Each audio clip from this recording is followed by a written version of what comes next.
அவரு எந்த கஷ்டமும் இல்லாம நல்லா இருக்கணும்னு நினைக்கிறேன்னு சொன்னேன் சார். அப்போ பாரதிக்கும் நான் சந்தோஷமா இருக்கணுங்கிற ஆசை இருக்கு. ஆனா ஏன் என் கூட சேர்ந்து வாழணும்னு மட்டும் யோசிக்கவே மாட்டேங்கிறாங்க? ஒரு நிமிஷம் நான் தான் உங்க பொண்டாட்டின்னு நீங்க சொன்ன அந்த நிமிஷம் நம்ம வாழ்க்கைய அழகா ஆரம்பிக்க முடியும் பாரதி. என்ன நடந்திருந்தாலும் எனக்கு அதை பத்தி கவலை இல்லை. இப்ப இருக்கிற இந்த பாரதிய எனக்கு எப்பவுமே பிடிக்கும். உங்களுக்கு நான் எப்பவுமே காவலா இருப்பேன்.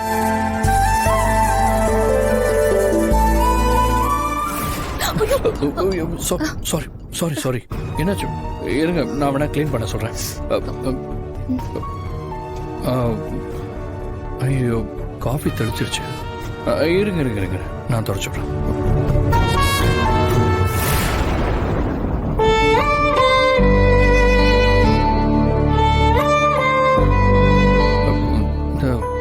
டிஷ்யூவே காணுமே. சரி இருங்க, நான் தொடக்கிறேன்.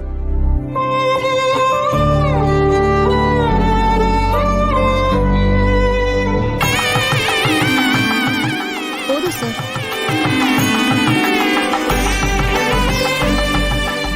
என்னாச்சு சார்? ஏன் ஒரு மாதிரியா இப்படி பாக்குறீங்க? பாரதி, தெரியாம ஒரு விஷயம் நடந்துச்சு.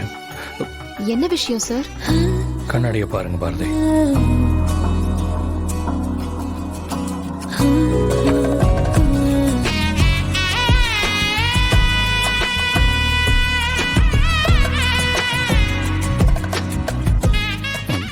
பாரதி, அது நான் தேடும்போது தெரியாம என் கையில குங்குமம் பட்டுருச்சு.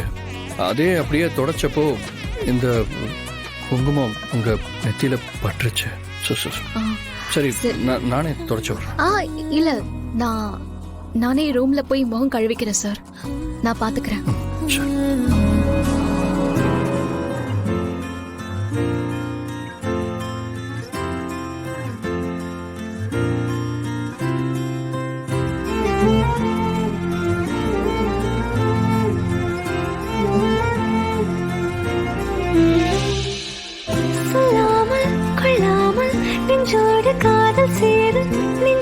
காதல் சேர மூச்சு முட்டுதே. இந்நாளும் கைகோர்த்து போகும் பாதை கண்ணில் தோன்றுதே. சொல்லாத எண்ணங்கள், சொல்லாத ஆசைகள் உன்னாலை சேருதே. வாரம் கூடுதே. தேடாத தேடல்கள், காணாத காட்சிகள் உன்னோடு காண்பதில். சொல்றதும் உண்மை, கோயில்ல அந்த சித்தர் சொன்னதும் உண்மை. நான் உங்ககிட்ட ஒரு கேள்வி கேக்குறேம்மா. அந்த பொண்ணோட கழுத்துல இருக்கிற தாலி நீங்க கல்யாணம் பண்ணிக்கணும்னு நினைக்கிறவரோட அம்மாவோட தாலி தானே?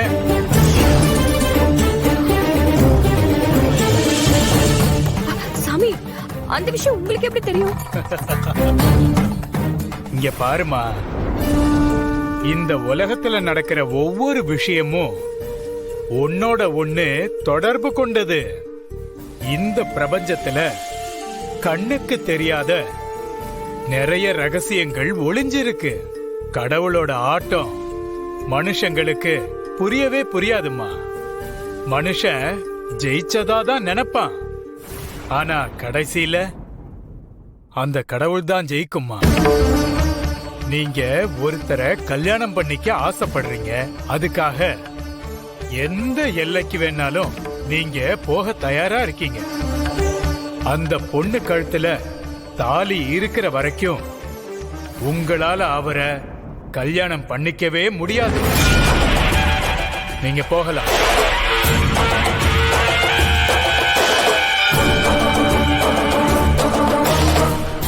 சாமி, இல்லம்மா, ஸ்கூல்லையும் ஃபுல்லா படிக்கிறோம். ஸ்கூல்ல இருந்து வீட்டுக்கு வந்தாலும் ஹோம்வொர்க் பண்றோம். எப்ப பார்த்தாலும் படிக்கிற மாதிரியே இருக்குமா. எங்களுக்கு விளையாடுறதுக்கு டைமே கிடைக்க மாட்டேங்குது. ஆமாமா, எனக்கு ஹோம்வொர்க்கே இல்லாத மாதிரி ஸ்கூலா பார்த்து சேருங்க. பாரதி, உன் பையன் எவ்வளவு தெளிவா பேசுறான் பாத்தியா? போங்க பாட்டி. டெய்லியும் ஹோம்ஒர்க் பண்ற எனக்கு தான் தெரியும். நீங்க ஜாலியா வீட்ல இருக்கீங்க. பெரிய மனுஷா, இப்படிலாம் பேச உனக்கு யாரு சொல்லி கொடுத்தா? எனக்கு யாரும் சொல்லித் தர வேணாம், எனக்கே தெரியும். சரி, சீக்கிரமா படி.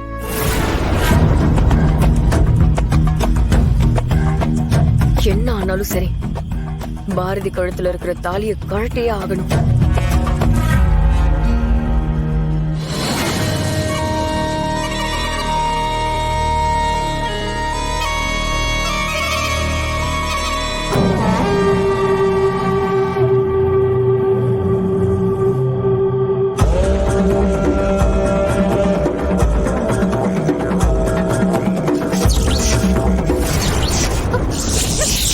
And the two. ஐ கரண்ட் போயிடுச்சே.